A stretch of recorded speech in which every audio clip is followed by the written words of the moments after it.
भगवान आपके चरणों में कोटि कोटि प्रणाम। भगवान जैसे आप श्री कहते हैं कि जो भी सिद्ध महापुरुष जन होते हैं वो कोई कर्म नहीं करते, ना ही कोई शुभ और ना ही अशुभ, वो कर्म से परे होते हैं। भगवान मुझ अधम का ये प्रश्न है कि बिना कर्म रहित क्या है? जैसे हम ग्रस्त कुछ ना कुछ कर्म करते रहते हैं। हमारी बात समझो, गाड़ी बंद है, एक पैसा का पेट्रोल खर्चा नहीं है, और ढलान से उसको छोड़ दो ब्रेक हटा करके, तो गाड़ी चल रही है, लेकिन गाड़ी चल नहीं रही है।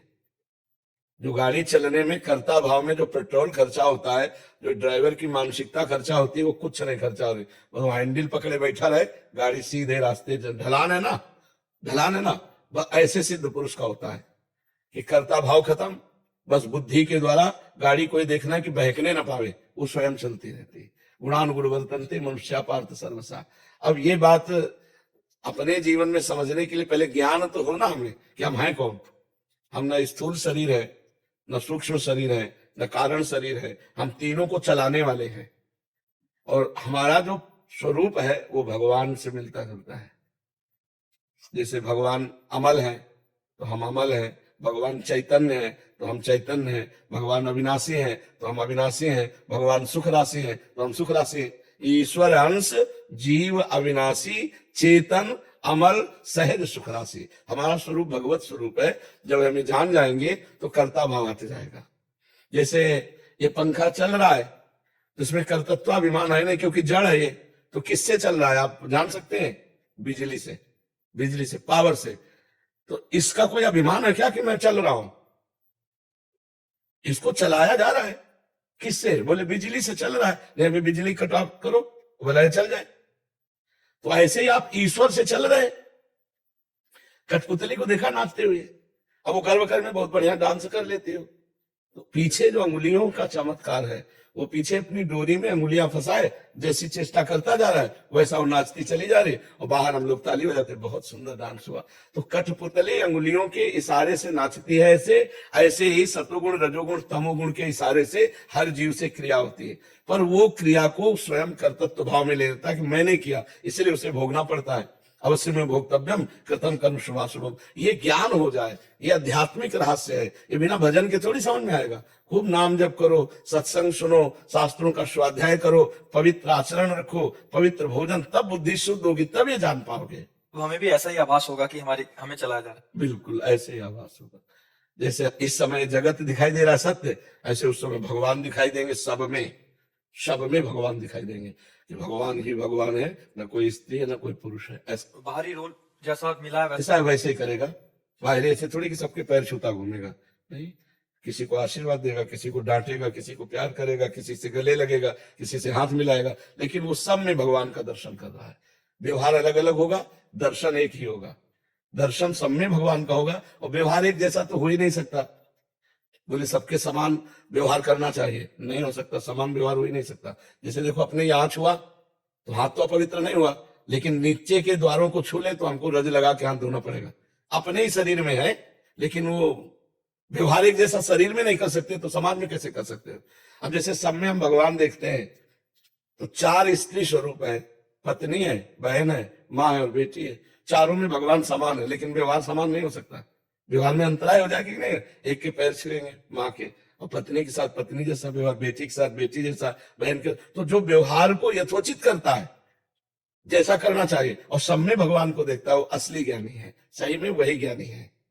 तीक यादव जी, पुणे महाराष्ट्र से। राधा राधा महाराज। महाराज जी आपके चरणों में कोटि कोटि प्रणाम। महाराज जी, एक नवीन साधक को कितना ज्ञान लेना चाहिए? क्या भगवत गीता से शुरुआत कर सकते हैं? ज्यादा ज्ञान लेने के चक्कर में कंफ्यूजन होता है, कृपया मार्गदर्शन करें। क्या कंफ्यूजन होता है ज्यादा ज्ञान? मतलब गुरु जी जैसे यूट्यूब इस पे ऐसे पढ़ते जाए तो कुछ अलग अलग ही, मतलब ये भगवान देखिए वो, ये ज्ञान काम नहीं करता है। ज्ञान काम करता है राधा राधा, राम राम राम राम, कृष्ण कृष्ण कृष्ण कृष्ण। इससे जो आपके अंदर ज्ञान होगा वो काम में आएगा। ये सब बाहरी ज्ञान तो केवल बौद्धिक स्तर से आप सुनेंगे, दूसरों को सुना देंगे, लेकिन जो काम क्रोध आदि पर विजय प्राप्त करना है वो आप इससे नहीं कर पाएंगे। नाम जप करें, साधना करें, आराधना करें, उससे जो ज्ञान होगा वो हम विजय प्राप्त कर लेंगे माया से। तो हमको चाहिए कि ज्ञान प्राप्ति का उपाय पकड़े हैं। क्या? शास्त्र स्वाध्याय करें, जैसे आपने कहा गीता जी शुरू करें, तो जो महापुरुषों द्वारा की गई टीका है, टीका माने अर्थ, उसका विस्तार, जैसे स्वामी राम सुखदास जी ने किया है, गीता जी की टीका, उसका नाम साधक संजीवनी है। वो आप ले आइए, आराम आराम से पढ़िए, समझ समझ के पढ़िए, और नाम जप कीजिए, और माता पिता परिवार की सेवा कीजिए। इससे जो ज्ञान होगा वो माया पर विजय प्राप्त करा देगा। ऐसे बौद्धिक स्तर का ज्ञान आप प्रवीण हो सकते हैं दूसरों को समझाने में, उपदेश देने में, क्योंकि आपने बहुत शब्द चयन किए, लेकिन आपका कल्याण नहीं होगा। आपका कल्याण होगा भजन करने से। बारी मथे घृत होए बरु, सिकता ते बरु तेल, बिनु हरि भजन न भवतरी, आ सिद्धांत पेल। बालू पेरने से भले तेल निकल आवे, असंभव है वैसे तो, और जल मथने से भले मक्खन निकल आवे, घी निकल आवे, असंभव है, पर ऐसा हो सकता है।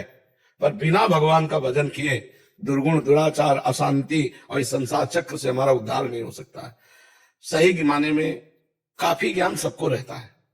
जैसे किसी की बहन बेटी की तरफ गंदी दृष्टि से देखना पाप है, किसी पुरुष की तरफ भोग दृष्टि से देखना पाप है। क्या ये बात नहीं जानते सब लोग? क्या ये नहीं जानते किसी जीव की हिंसा करना पाप है, चाहे अपना गर्भस्थ शिशु हो या बाहर पशु पक्षी हो? ये ज्ञान है तो, पर प्रयोग कहाँ है? जितनी जानकारी आपको है उतने में आप एक महापुरुष बन सकते हैं। आपको इतनी जानकारी है, पर उसका प्रयोग हो पाता है क्या? क्यों? क्योंकि आपके पास अध्यात्म बल नहीं है। जानकारी के अनुसार ब्रेक मार देना, गलत आचरण ना होने पाना, अच्छे आचरणों में आगे बढ़ना, ये पवित्र बुद्धि निर्णय करती है। अगर ड्राइवर नशे में हो तो जानकारी किसी काम की नहीं, वो एक्सीडेंट करेगा। ऐसे बुद्धि यदि मलिन हो तो कहीं ना कहीं फंसा ही देगी हमको, हमारी जानकारी किसी काम में नहीं आएगी। हमें लगता है भजन करना चाहिए। अच्छे आचरण करने से, पवित्र आचरण करने से हमारे अंदर दिव्य शक्तियां जागृत होती हैं। मलिन आचरण करने से हमारी जीवनी शक्ति का नाश होता है। तो ज्ञान तो बहुत लोगों को है जो पर उपदेश करते हैं, लेकिन अपने जीवन को सुधार पाए ऐसे बिरले कोई मिलेंगे। तो ज्ञान तो वही है जो अपने जीवन को सुधारा जा सके, और वो ज्ञान आएगा शास्त्र, स्वाध्याय, भजन। मान लो यूट्यूब से सुना तो उसमें जो बात पकड़ में आई उसको चलो, तब तो ज्ञान। केवल दूसरे को सुना दिया सुन करके तो क्या ज्ञान? भजन करने से बच्चा बात बनेगी। नाम जप करो गीता जी का। और हम आपसे प्रार्थना करेंगे कि जिसे गीता प्रेस से है, भाई जी हनुमान प्रसाद पोद्दार जी की कुछ वाणियां, राधा बाबा की वाणियां, ये ले लो। छोटी छोटी पत्रिकाएं, बहुत ज्ञान मिलेगा उनमें, और सच्चा ज्ञान मिलेगा जिससे आपका उद्धार हो जाएगा, आप एक अच्छे बन जाएंगे। ठीक है। शिमुल राजपूत जी कनाडा से। राधे राधे महाराज जी। महाराज जी, क्या सांसारिक जीवन में सफलता और आध्यात्मिक उन्नति साथ साथ चल सकते हैं? चल सकती है, बहुत जोर की चल सकती है, अगर हम विवेक के द्वारा चले तो। अधर्माचरण करने वाला आध्यात्मिक हो ही नहीं सकता, और अधर्माचरण करने वाला अगर उन्नति को प्राप्त हो रहा है तो पूर्व पुण्य से हो रहा है। पूर्व का जो पुण्य है वो उसे उन्नति को दिखा रहा है, वो बहुत बुरी तरह नष्ट होगा। पहले ही हमें कवच पहनना पड़ेगा कि अधर्माचरण हमारे अंदर ना आने पावे। अब क्या क्या अधर्माचरण है, जब हम रोज सत्संग सुनेंगे तो हमें पता चलने लगेगा। और वैसे तो आपको बताएं, सबके हृदय में भगवान बैठे हैं और वो बता देते हैं ये गलत है। क्यों? आपको अनुभव हुआ कभी कि जो ही हम कुछ करना चाहते हैं वो गलत होता है तो वो भय देते हैं और कहते हैं ये गलत है, मत करो, लेकिन हम इसमें सुख मिलेगा, इतनी जोर की भावना हो जाती है कि हम भगवान की आज्ञा का उल्लंघन करके और वो पाप कर्म कर बैठते हैं। अगर हम पाप कर्म करेंगे तो अध्यात्म में चल ही नहीं पाएंगे। तो इसीलिए प्राय संसारिक आदमी अध्यात्म को स्वीकार नहीं करता, क्योंकि वो पाप कर्म करता है। पापवंत कर सहज स्वभाव, भजन मोर ते भाव न खाओ, जो पे दुष्ट हृदय सोई होई, मोरे सन्मुख आव की सोई। वो पापाचरण के कारण अध्यात्म को स्वीकार नहीं करता। यदि पापाचरण त्याग कर दे तो अध्यात्म और संसारिक उन्नति साथ साथ चलती जाएगी। चक्रवर्ती सम्राट महाराज अम्बरीश जी थे और महान भागवत भी थे, जनक जी परम ज्ञानी है और राजा भी है, तो साथ साथ दोनों बातें चल सकती है यदि गंदे आचरणों का त्याग कर दिया जाए तो। पर है कठिन, क्योंकि गंदा आचरण हम छोड़ नहीं पाते। गंदा आचरण होता कब है? जब हम मन के अनुसार चलते हैं। और गंदा आचरण छूटता कब है? जब हम शास्त्र के अनुसार चलते हैं। तस्मात् शास्त्रम प्रमाणन्ते कार्याकार्यो व्यवस्थितो। कार्य और अकार्य की व्यवस्था शास्त्रों में की गई। तो सब शास्त्रों का ज्ञान ना हो तो संतों का संग करो, तो वो सार बातें आपको सत्संग में सुनाते रहेंगे तो आपका ज्ञान प्रकाशित होता रहेगा। अगर हम शास्त्रीय ज्ञान के अनुसार अपने कर्म का अनुष्ठान करें, अब जैसे आप कोई पदाधिकारी हैं, आपको पता है घूस लेना कानूनी अपराध है और भागवतिक भी अपराध है, लेकिन कौन मानता है? आप विचार करो। आपको पता है कि निर्दोष को बख्शना और दोषी को दंड देना यही हमारा कर्तव्य है, लेकिन कहाँ कर्तव्य का पालन करता है? क्या वो नहीं जानता है पाप कर्म है? अब वो कहे कि हम आध्यात्मिक भी उन्नति कर ले और लौकिक भी उन्नति कर ले, तो लौकिक आ गया, लेकिन ये जब फूटेगा इसका जहर तो पूरा वंश को बर्बाद कर देगा। तो पहले तो धर्माचरण पे चलना सीखा जाए तो हम आध्यात्मिक उन्नति को प्राप्त कर लेंगे। पहले हम अपना चरित्र पवित्र करें, हमारे आचरण पवित्र हो, हमारा जीवन पवित्र हो, हम जिस कर्तव्य में है उसको धर्म पूर्वक करें। सबका कोई ना कोई कार्य है, ऐसा कोई संसार में नहीं जिसका कोई कार्य ना हो। कोई किसी का बेटा है, कोई किसी का पिता है, कोई किसी का पत्नी है, कोई किसी का पति है, कोई किसी का कुछ ना कुछ कर्तव्य है। अपने कर्तव्य का पालन करते हुए धर्म पूर्वक यदि भगवान का नाम जप करते हुए चला जाए तो आध्यात्मिक और लौकिक दोनों उन्नति उसके समान भाव से बढ़ती चली जाएंगी और बड़ा आनंदमय जीवन हो जाएगा, बड़ा आनंदमय जीवन हो जाएगा। पर ये तभी होगी जब पापाचरण का त्याग करके भगवान का भजन करते हुए अपने कर्तव्य का पालन करो। हम चाहे जितने बीमार हो, चाहे जितना कष्ट हो, और हमारी ड्यूटी है आपसे बात करना, तो हम अपनी ड्यूटी को कोशिश करते हैं कि कभी हमारी छुट्टी ना हो। तुम्हारी तो छुट्टी भी होती होगी शनिवार इतवार, हमारी शनिवार इतवार ज्यादा ड्यूटी रहती है क्योंकि तुम्हारी छुट्टी रहती है ना, तो हमारी ड्यूटी जोरदार हो जाती है। अपने कर्तव्य का धर्म पूर्वक पालन। तो तुम्हारा जो प्रश्न है कि लौकिक और आध्यात्मिक दोनों उन्नति अगर चाहिए तो पहला होगा चरित्र सही करो और धर्म से चलो, और दूसरों को शोषण करने की वृत्ति जो अंदर होती है उसका त्याग कर दो, अपने आप सब ठीक हो जाएगा। समझ पाए विचार? महाराज जी धीरे धीरे इसका बहुत ज्यादा बढ़ रहा है महाराज जी, लोलुपता। ब्रह्मा जी ने सतयुग, त्रेता, द्वापर, कलयुग, ये चारों पुत्र है युग ब्रह्मा जी के, चारों को बुलाया और सतयुग से कहा देखो हमारी सृष्टि में नरक भी है, उस पर भी ध्यान देना। तो सतयुग ने साफ मना कर दिया कि हमारे शासन काल में कोई भी नरक नहीं जाएगा। त्रेता से कहा तो त्रेता ने कहा बड़े भैया जैसे चलेंगे वैसे ही हम चलेंगे। द्वापर से कहा, द्वापर ने कहा आपकी आज्ञा का हम पालन करने की कोशिश करेंगे। कलयुग ने कहा, तो कलयुग से जब कहा कि तुम नरक की, तो उन्होंने कहा पिताजी आप निश्चिंत रहो, जैसे बड़े भैया ने कहा ना कि हमारे राज्य में कोई नरक नहीं जाएगा, तो हमारे हमारे शासन काल में चूक हो जाए तो कोई स्वर्ग या भगवान को प्राप्त करे, सीधा नरक है, सीधा नरक। अब देखो नरक वाली बातें हो रही नहीं हो रही, बेईमानी, नाना प्रकार का छल कपट, सब जितने, कोई ऐसा बिरला होगा जो शराब न पीता हो, मांस न खाता हो, पराई स्त्री से व्यभिचार न करता हो, नहीं तो बच्चापन से ही शुरू हो गया गर्लफ्रेंड बॉयफ्रेंड सब। ये नरक के सर्टिफिकेट है। त्रिविधम नरकस्येदम द्वारा नाशन मात्मना कामा क्रोधा तथा लोभा तस्मा देत्रयम तजेत। ये नरक जो है रास्ता है, काम क्रोध लोभ, यही रास्ते हैं। और इनसे बच कौन रहा है? जो भगवान का भजन ईमानदारी से सत्यता से कर रहा है, ड्रामे वाला भी नहीं, ईमानदारी से जो चल कर। तो इसीलिए कलयुग का प्रभाव है, मुश्किल से कोई स्वर्ग या ब्रह्म पद जाए तो सीधे नरक का सर्टिफिकेट है। आप तो कलयुग को टक्कर दे रहे हैं फिर सब। भगवान के बल से, हमारी सामर्थ्य नहीं है, ये भगवान के नाम के बल से, भगवान की महिमा के बल से कुछ घसीट रहे हम भी कि हमारी झोली में आवे तो ठाकुर जी तक भेजे, न नरक न स्वर्ग, सीधे भगवान, सीधे निकुंज, सीधे राधा रानी के चरणों में। सही पूछो तो भगवान किसको चाहिए? ये कोई बिरला चाहता है कि शरीर छूटे, इससे पहले मैं भगवान को प्राप्त हो जाऊं। इस आवागमन से मैं ऊब गया हूं, संसार के झूठे नकली प्यार से ऊब गया हूं। हे प्रभु मैं आपको प्यार करना चाहता हूं, आपको पाना चाहता हूं। ये कोई बिरला हृदय में होगा जो परम पवित्र होगा। हर्षद जी महाराज, राधे राधे महाराज जी। महाराज जी आपके चरणों में कोटि कोटि प्रणाम। महाराज जी दृष्टा कैसे बने? अष्टावक्र की गीता जी में पढ़ा था कि जिस क्षण तुम दृष्टा बन जाओगे पिछले सारे जन्मों के कर्म नष्ट हो जाएंगे। क्या ये संभव है और उस संभव को कैसे लाएं महाराज जी, उस भाव को कैसे लाएं? किसका प्रश्न है? पहले साधना करो, पहले साधना करो। पीएचडी का ग्रंथ ककारान आता हो तो पढ़ लोगे क्या? उसका भाव समझ लोगे क्या? पहले काका गागा मात्रा और अक्षर सीखो तब तो पढ़ना आएगा। तो अभी साधना तो कुछ है नहीं, और दृष्टा भाव, अरे वो ज्ञानी महापुरुषों की स्थिति होती है दृष्टा भाव में। पहले रामकृष्ण हरि जो नाम प्रिय हो, खूब नाम जप करो, और गीता जी का स्वाध्याय करो, भागवत का स्वाध्याय करो, माता पिता की सेवा करो, धर्म पूर्वक धन कमाओ, परिवार का पोषण करो। चलो कुछ दिन ऐसे चलो, हृदय पवित्र होगा, तब बताएंगे तो समझ पाओगे कि दृष्टा भाव क्या है। अभी तो देहाभिमानी जीव हो, नहीं हो। आप विचार करके देखो, आप अपने को शरीर मान रहे हो ना, हाँ, तो इसलिए दृष्टा भाव अभी नहीं समझ में आएगा। पहले साधन करो तब समझ में आता है। नाम जप करो, शास्त्रों का स्वाध्याय करो, माता पिता की सेवा करो, परोपकार करो, धन कमाओ धर्म के द्वारा, धर्मात्मा बन करके फिर महात्मा बना जाता है। अभी तो नाम जप करो अभी, ठीक है। एक और प्रश्न, क्या? जब से ये वाचन करना चालू किया अलग अलग तरीके की बुक्स किताबें, तो अलग अलग तरीके की नहीं, ठीक से पढ़ो।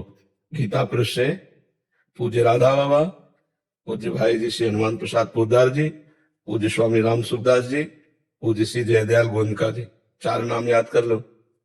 इनकी महापुरुषों की वाणी लाओ। इन महापुरुषों के सुलझे हुए वचन है, शास्त्र सम्मत वचन है, हमने स्वाध्याय किया है। तो इन महापुरुषों की वाणी लाओ। किसकी किसकी?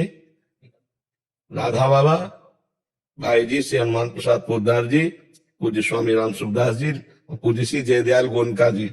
इनकी वाणियां ले आओ, छोटी छोटी पत्रिकाओं, और उनको पढ़ो। ऐसा पढ़ा, पर फिर भी बहुत छोटी छोटी बातें जब से पढ़ना शुरू किया जी। तो बहुत छोटी छोटी बात पे क्रोध आ रहा, क्रोध आता है? बहुत छोटी छोटी बात नहीं आता था किसी भी बात पे, किसी भी चीज से। तो क्या ये अहंकार का एक नहीं बच्चा, जब हम माया के दुश्मनों से निकलना चाहते हैं तो हमें थप्पड़ियाना शुरू कर देते हैं।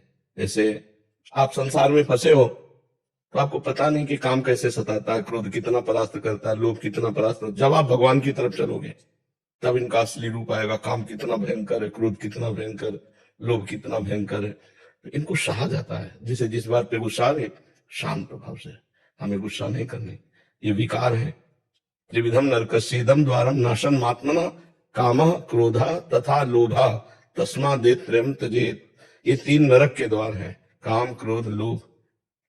तस्मा, इनको त्याग देना चाहिए। जब काम आ रहा है तो अगर पत्नी है तो धर्म पूर्वक, क्रोध आ रहा है तो चुपचाप उसको सह लिया, लोभ आ रहा है तो धर्म पूर्वक धन कमाओ, अधर्म का धन नहीं। क्योंकि तीनों नरक के द्वार है, काम क्रोध मद लोभ सब नाथ नरक के पंथ। ये पंथ मतलब रास्ता, ये नरक के रास्ते हैं, नाथ नरक के पंथ। तो अब बचो, काम से बचो, क्रोध से बचो, लोभ से बचो। धीरे धीरे साक्षी भाव तक पहुंचने के लिए पहले इनको परास्त करना आवश्यक भाव है। और काम क्रोध लोभ ये आते कहाँ हैं तुम्हें पता है? मन में, मन में आते हैं।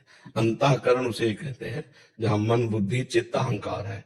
उसी अहम में, अहंकार में आते हैं। ये इंद्रियों के द्वारा मन भोगना चाहता है।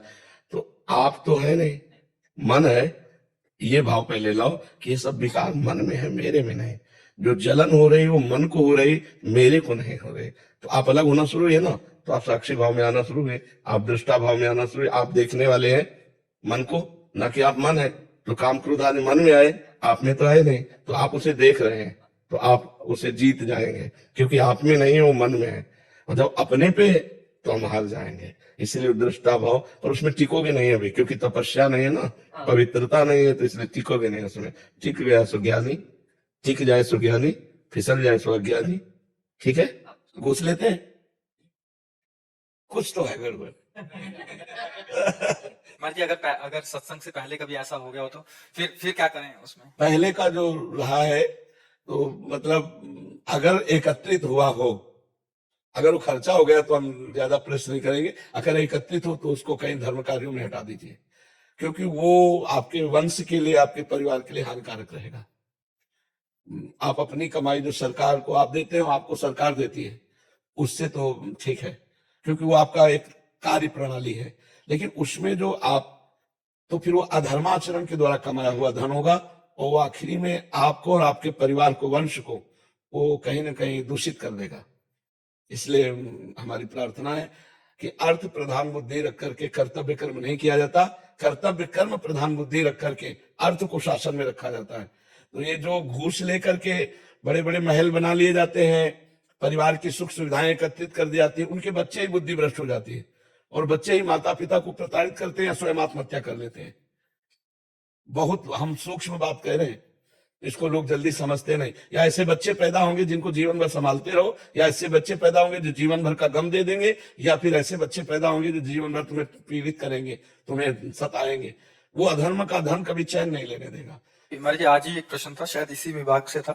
उसमें कह रहे थे कि उनका बच्चा है 8-10 साल का, वो मतलब एकदम मानसिक वो हो गया उसकी, शायद इधर बैठे हुए यहाँ। अधर्मा आचरण किसी को बख्शता नहीं है, पक्का समझ लो। सबसे हाथ जोड़कर प्रार्थना है, धर्म की 100 रुपया की कमाई तुम्हारे घर में आनंद फैला देगी, और अधर्म की 1 करोड़ की कमाई तुम्हारे परिवार को, तुम्हारे वंश को वो विस्फोट पैदा कर देगी, बुद्धि भ्रष्ट कर देगी। ऐसे रोग, ऐसी घटनाएं, ऐसी बौद्धिक स्तर की मारामारी मच जाएगी कि आप कभी सुखी नहीं हो पाओगे। इसलिए अधर्म का पैसा मत लो, उसे जहर समझो, और धर्म की कमाई, मेहनत की कमाई आप उससे सेवन करो। वो तुम्हारे परिवार को दीपक की तरह जलाती रहेगी, हाइलोजन की तरह। बेईमानी से तुम चमकोगे, एकदम फ्यूज हो जाओगे, और दीपक की तरह जलोगे, वंश परंपरागत जलते रहोगे। आप एक बात समझो, हमारे घर में बच्चे ही थे, गेहूं बेचा गया, किसान आदमी 100 रुपया का बेचा गया। बहुत सस्ती चीजें जाती थी, तो 110 रुपया उसमें आ गए। और जब पिताश्री ने घर में गिनवाया तो 110, तो उनका गेहूं तो 100 रुपया का बेचा गया। 110 कैसे आ गए? पूरा 110 रुपया ले जाओ उसके पास और गिन के उसको दिखाओ कि 10 रुपया तुम्हारी ज्यादा थी, ये दे दे। जब दे के वापस आए, उस परिवार में पले हैं जहां 10 रुपए बेईमानी की, अब वो तो दे दिया था, अब उसको क्या पता कि 10 ज्यादा चले गए, लेकिन उन्होंने कहा नहीं, पूरे 110 लेके जाओ और गिन के दिखाओ कि आपके 10 रुपया ज्यादा दे के आ जाओ। ऐसे धर्मात्मा परिवार से, मतलब पूरा परिवार भगवत मार्ग में। क्यों? क्योंकि ऐसे संस्कार डाले गए, ऐसा धर्म की कमाई खाई गई कि सबकी बुद्धि भगवान में। तो आपका आचरण आपकी संतान पर प्रभाव डालेगा। इसलिए डरो, जैसे जहर खाने से डरते हैं, ऐसे भूत से डरो। किसी भी विभाग में कोई हो, हमारी जो बातें सुनते हैं, हम हाथ जोड़कर प्रार्थना करते हैं, ये जो अधर्माचरण के द्वारा पैसा लिया गया है, ये तुम्हारे परिवार के लिए बड़ी हानिकारक होगा। अभी आपको बड़ा अच्छा लगता है, वो सब हानिकारक है। मेहनत की कमाई अपने परिवार को देना, अगर भूल से अधर्माचरण आ जाए तो उसको बाहर फेंकिया ना, गौशाला में, कहीं किसी ऐसी जगह, जैसे बहुत से जिनमें फ्री दवाइयां होती हैं मरीजों, उनमें दे आवे, वो घर लाके ना दे। घर तो अपनी मेहनत की कमाई लावे, उनका कभी प्रयोग ना करे। श्री हरिवंश महाराज जी, आपके चरणों में कोटि कोटि प्रणाम। महाराज जी, एक विधवा स्त्री की क्या दिनचर्या होनी चाहिए ताकि वो श्री जी को प्राप्त कर सके? क्या एक जैसे साधु की दिनचर्या होती, विधवा होना कोई मतलब दुर्भाग्य नहीं है मेरी समझ में, क्योंकि मृत्यु लोक है। अब जितने दिन के लिए जो साथी आया था वो साथी चला गया, अब हम अपने असली साथी को खोज सकते हैं। मुझे अवसर मिला, जो अविनाशी पति है, जैसे मीरा जी कहती है, मेरा चूड़ला तो अमर है, क्योंकि मेरे तो गिरधर गोपाल दूसरों न कोई, जाके सिर मोर मुकुट मेरो पति सोई। तो प्रातः से लेकर शयन तक, शयन से लेकर प्रातः तक अगर ब्रह्मचर्य का पालन करे, क्योंकि भगवान ने अवसर दिया है, ब्रह्मचर्य पालन करे, शास्त्रों का स्वाध्याय करे, नाम जप करे, और समाज से हटकर एकांत में जैसे सन्यासी साधना करते, ऐसी साधना करो तो अपने कुल परिवार को भी तार देगा और स्वयं तर जाएगा।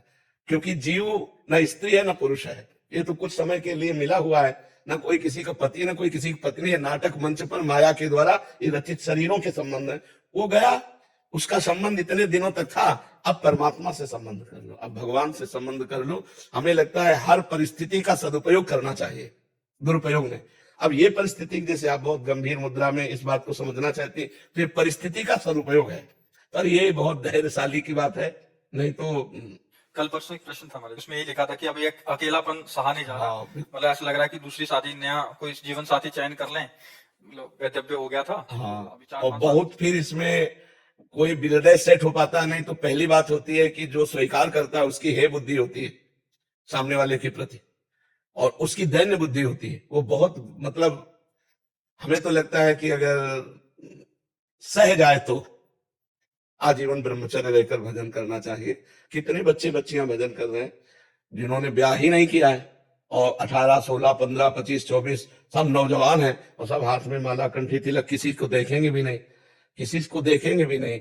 कोई ऐसा नहीं कि मोबाइल रखती हो या किसी भी तरह का सांसारिक आधुनिक, कोई भी आधुनिक सुविधाएं नहीं है, बस वो भगवान के लिए जीवन। तो हमें लगता है कहीं ना कहीं भगवान ने कृपा करी और मुझे अपनी तरफ घसीटने का अवसर दिया, ऐसा हमें सोचना चाहिए। हमें नहीं सोचना चाहिए कि हमारा दुर्भाग्य है कि हमारा पति चला गया। अब मैं श्री कृष्ण को रिझाऊंगी और जन्म जन्म उन्हीं, वो अविनाशी है, जन्म जन्म उन्हीं की होकर रहूंगी, जो बड़ी बड़ी ऐसी महान भक्ता हुई हमारे देश में जिन्होंने भगवान को रिझा लिया। पर बच के रहे, क्योंकि आकर्षण बहुत बुरा होता है।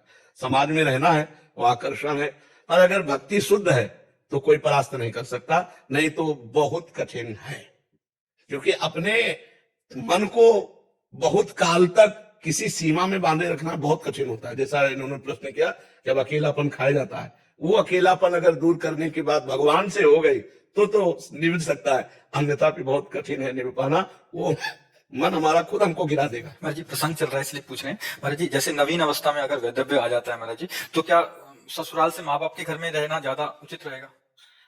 अब ऐसे माँ बाप उदार मिले, भाई उदार मिले तो है, क्योंकि माँ बाप जो बोझा समझते थे वो दोबारा कैसे स्वीकार कर सकते हैं? उनको बोझा ही लगेगा ना। लड़की अगर भाभी है, भैया है, उसे प्यार नहीं देंगे तो माँ बाप तो कुछ दिन के रह गए ना, वो जिंदगी भर टार्चर करें। तो इससे अच्छा है कि वो ससुराल में व्यतीत करे। अगर वहां भी जीवन सही ना दिखाई दे तो आजकल समृद्ध भारत है, कोई नौकरी कर लो और स्वयं एक कमरा ले लो किराए का और स्वयं रहना सीखो।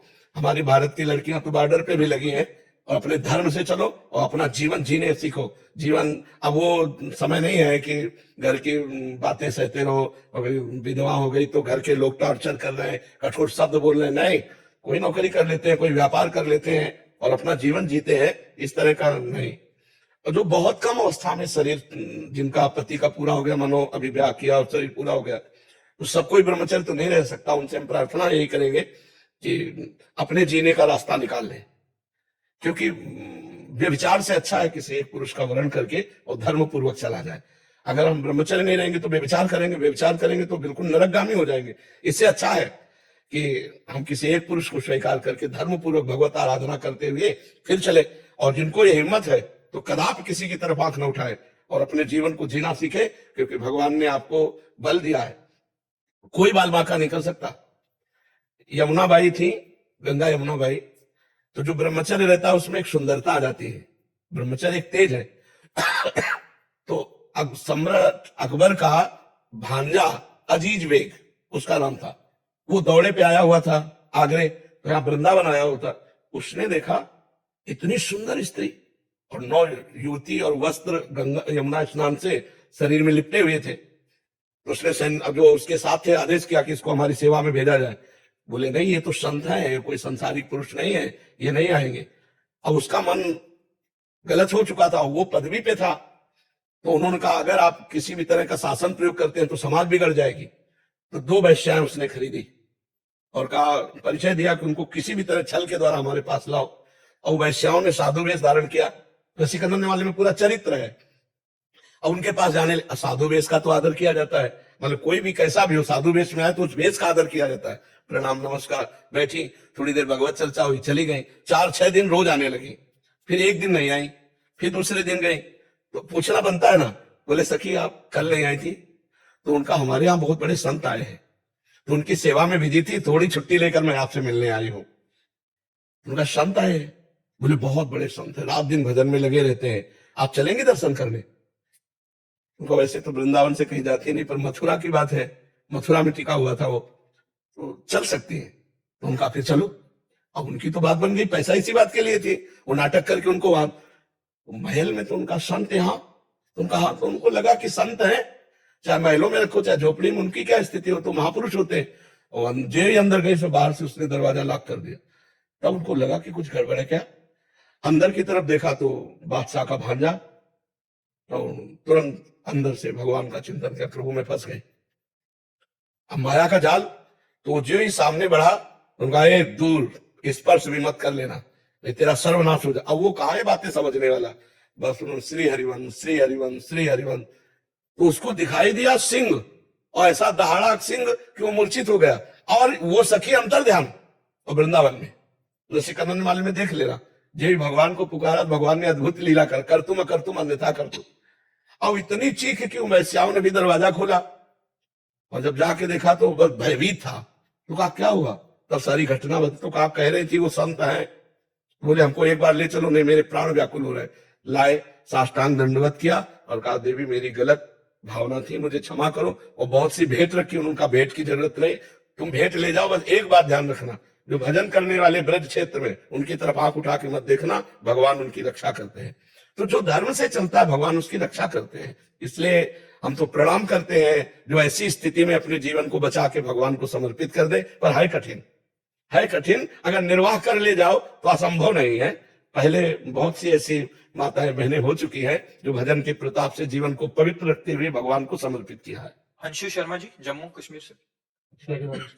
राधे राधे महाराज जी, आपके चरणों में कोटि कोटि प्रणाम। गुरुदेव, ये तो हमने देखा है कि योग मार्ग से प्रेम मार्ग की और कई संत जन आए, क्या ऐसा संभव है कि कोई प्रेम मार्ग से योग मार्ग की ओर आकर्षित हो? कभी नहीं, कभी नहीं। सांख्य योग, अष्टांग योग, कर्म योग, भक्ति योग, इन सब का फल है प्रेम। कबीरदास जी कहते हैं, पोथी पढ़ी पढ़ी जग मुआ, पंडित भया न कोय, ढाई आखर प्रेम के पढ़े सो पंडित। प्रेम, प्रेम के बाद मक्खी तब तक उड़ती है जब तक आग में नहीं, आग में बैठ गई तो भस्म हो जाती है, उड़ने की ताकत नहीं है। तो ये प्रेमाग्नि है, प्रेमाग्नि के आगे आज तक एक भी नहीं कि प्रेम का पथिक कहीं और गया। सब जगह से समुद्र में सब नदियां समा जाती है, लेकिन समुद्र कहीं नहीं जाता। ऐसे प्रेम समुद्र है, और सब नदियां साधन है। सब साधन कर या फल सुंदर, प्रभु पद पंकज प्रेम निरंतर। प्रेम, प्रेम पूर्ण है, प्रेम पूर्णता है। प्रक्षण वर्धमानम सूक्ष्मतरम अनुभव स्वरूपम कामना रहितम गुण रहितम। प्रेम महान वस्तु है, उसके बाद फिर और कुछ नहीं। उद्धव जैसे ज्ञानी भी जब वृंदावन में आए और गोपियों की चरण रज के प्रताप से जब प्रेम को जाना, तो यहाँ की गुलमलता औषधि बनना चाहते हैं। भगवान शिव से बड़ा कोई योगी है क्या? वो भी यहाँ गोपीश्वर बनकर रास में पधारे। प्रेम के आगे कुछ नहीं।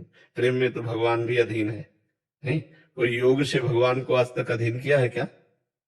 चुटकी बजाए भगवान प्रकट हो गए, और प्रेम में आंसुओं में भरकर पुकारा, उसी समय प्रकट हो गए। रुदुष्टम राजन कृष्ण दर्शन लालसा, तो तासा माविर भुज और इसमें मान मुखाम्बुजा, पीताम्बर धरास्त्र साक्षात मनमथ मनमथा। इस समय गोपियां रुदन करने लगी भगवान के मिलन के लिए।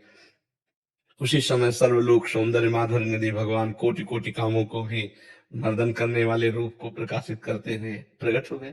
तासा महावीर उन्हीं के बीच में भूत छोड़े इसमें मान मुखाम्बुजा, मुस्कुराहट मुख से प्रकट हो रही, करोड़ करोड़ काम मूर्छित हो जाए, ऐसा सुंदर भगवान श्याम सुंदर का रूप प्रकाशित हो गए। भगवान प्रेमाधीन कहे गए हैं। नहीं, कभी सुना कि भगवान योगाधीन, भगवान कर्माधीन, कर्माधीन जीव कहा गया है। नहीं, भगवान ज्ञानाधीन ऐसा नहीं कहा गया, भगवान प्रेमाधीन है, और उन्हीं भक्तों के अधीन इसलिए कहा गया भक्ताधीन। प्रेम से ही रीचते हैं। हाँ, प्रेम, प्रेम ही एक ऐसा है जो अजित को जीत ले, अखिल कोटि ब्रह्मांड नायक को भी अधीन कर ले, वो प्रेम ही है, दूसरा कोई नहीं है। सुबोध शर्मा जी, महाराज जी आपके चरणों में कोटि कोटि दंडवत प्रणाम। महाराज जी, गीता में ये देह कहा गया है कि ये देह जैसे पुराने वस्त्रों को त्याग कर नए वस्त्र धारण कर लेता है। ज्ञानी पुरुष, अज्ञानी नहीं, ज्ञानी पुरुष। हाँ, वैसे ही ये देह ही पुराने शरीरों को त्याग कर नए शरीर धारण कर लेता है, पर पुराने वस्त्र त्याग कर नए वस्त्र धारण कर लेने पर दुख नहीं होता, अपितु खुशी होती है, जबकि पुराने शरीर को त्यागने पर दुख होता है तथा नए शरीर। हम इसीलिए बीच में बोल दिए थे, ज्ञानी पुरुष के लिए बात है, अज्ञानी की नहीं। क्योंकि अज्ञानी आसक्त चित्त होता है, इसलिए उसे दुख होता है, और ज्ञानी वैरागी होता है, स्थूल शरीर से भी, सूक्ष्म शरीर से भी, और कारण शरीर से भी। तभी तो ब्रह्मबोध संपन्न महापुरुष कहा जाता है। जी। पीयूष झा जी बिहार से, महाराज जी आपके चरणों में दंडवत प्रणाम। महाराज जी, अगर मैं एक आत्मा हूँ और आत्मा का परमात्मा से संबंध, पहले अगर ये शब्द हटा दो, अगर शब्द से आत्मक शब्द है। अगर नहीं, अगर में मतलब होता है कि माना कि मैं एक आत्मा हूं, नहीं है, हम आत्मस्वरूप हम दे थोड़ी है। पहले इसका ऑपरेशन कर लियो अगर का। मेरा टेबल, मेरी घड़ी, इससे प्रतीत होता है मैं घड़ी नहीं हूं, मैं टेबल नहीं हूं। समझ में आ गया? मेरा हाथ, मेरा पांव, मेरा आंख, मेरा कान, में पूरे ढांचे को क्या कहा जाता है? मेरा शरीर नहीं कहा जाता।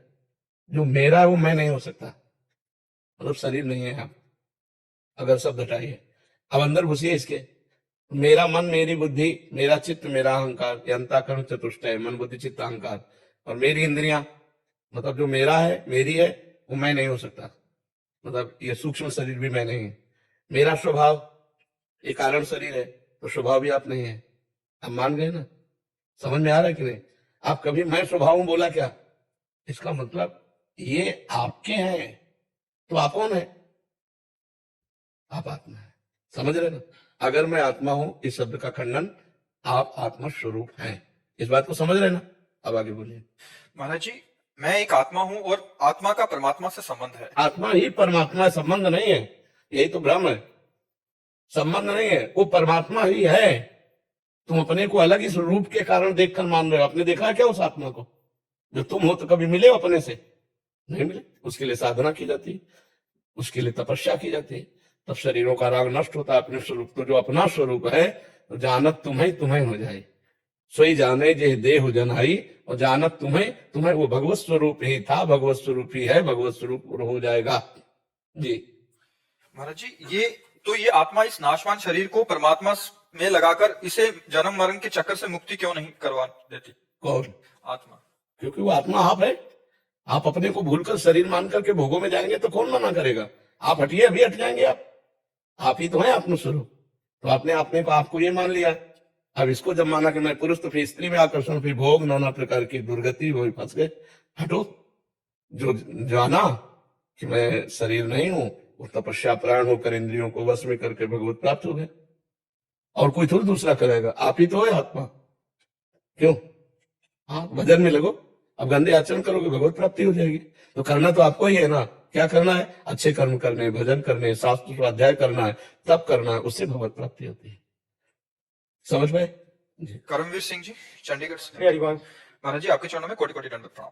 महाराज जी, कर्म की परिभाषा क्या है? क्या नाम जप संकीर्तन करना भी कर्म के अंतर्गत आता है, या केवल संसार में जीवन यापन करवाने वाले कार्य ही कर्म माने जाएंगे? नहीं, कर्म दो प्रकार के, एक होते हैं पाप कर्म, इन्हें अशुभ कर्म कहते हैं। एक होते हैं पुण्य कर्म, जो सुख प्रदान करने वाले होते हैं, इन्हें भगवत अर्थ कर्म कहते हैं। जैसे नाम कीर्तन है, अगर आप इसे क्रिया कहेंगे तो भगवत स्वरूप है। ये त्रिगुणातीत क्रिया है, ये त्रिगुण के अंतर्गत है। भगवान की कथा कहना, भगवान का नाम कीर्तन करना, भगवान की सेवा करना, ये त्रिगुणातीत कर्म है। ये मुक्त करने वाला है। दो कर्म बांधने वाले हैं, एक निषिद्ध कर्म पाप कर्म, और एक शुभ कर्म पुण्य कर्म, ये दोनों बांधने वाले हैं। लेकिन ये जो त्रिगुणातीत कर्म है, भगवान का नाम जप करना, ये भी एक क्रिया है। पर ये त्रिगुणातीत क्रिया, त्रिगुण माया, सतोगुण, रजोगुण, तमोगुण से परे है। ये मुक्त करने वाली, वो बांधने वाली है। तो अगर हम इनको कर्म कहते हैं तो ये भगवत अर्थ कर्म है, ये भगवत स्वरूप है।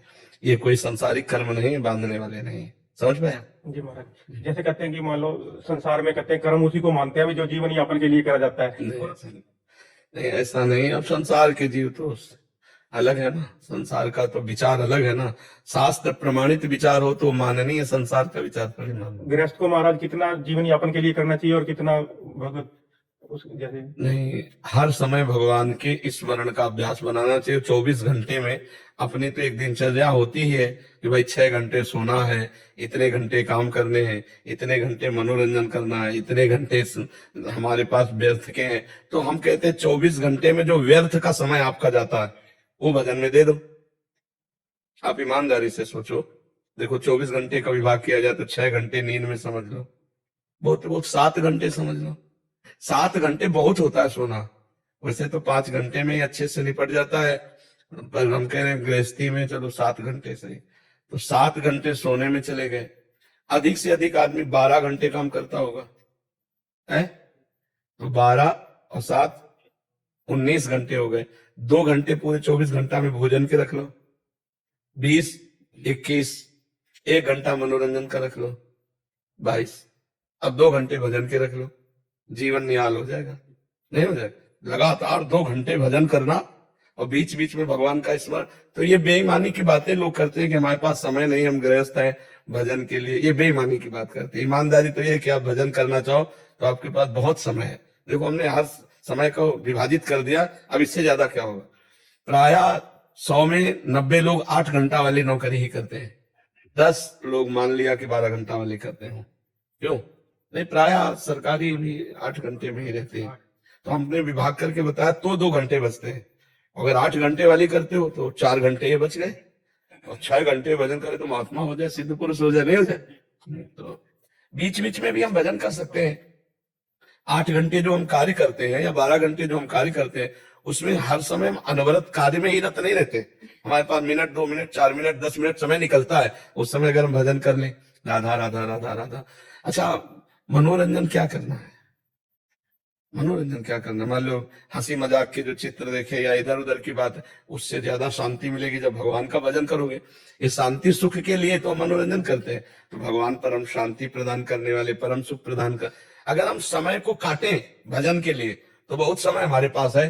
जब हम प्रमाण में कहते हैं हमारे पास समय, हम गृहस्थ आदमी, हमारे पास कहाँ समय का भजन का। तो जब मृत्यु का समय आएगा तब ये दलील पेश करोगे? फिर तो नहीं पेश करोगे, फिर तो जबरदस्ती तुम्हें बलात् इस शरीर से हटा दिया जाएगा, सब कुछ छोड़ जाएगा, और भजन किया नहीं इसलिए दुर्गति होगी। पैसा कमाया नहीं परलोक के ले जाने वाला, और वो पैसा है नाम, नाम रूपी धन कमाया नहीं तो गरीब रहोगे भाई। बिना पेमेंट के न ट्रेन में चल सकते हो न बस में चल सकते हो, तो परम पद की यात्रा कैसे हो सकती? पेमेंट तो तुमने इकट्ठा नहीं किया, मृत्यु लोक में आए थे कमाने के लिए, और ऐसी चीजें कमाया जो यहाँ से जा नहीं सकती, और जो जा सकती वो कमाया नहीं, तो बहुत बड़ी हानि हो गई नहीं हो गई? सारे कर्म बेकार हो गए। जब परलोक नहीं बना तो सारे कर्म बेकार हो गए।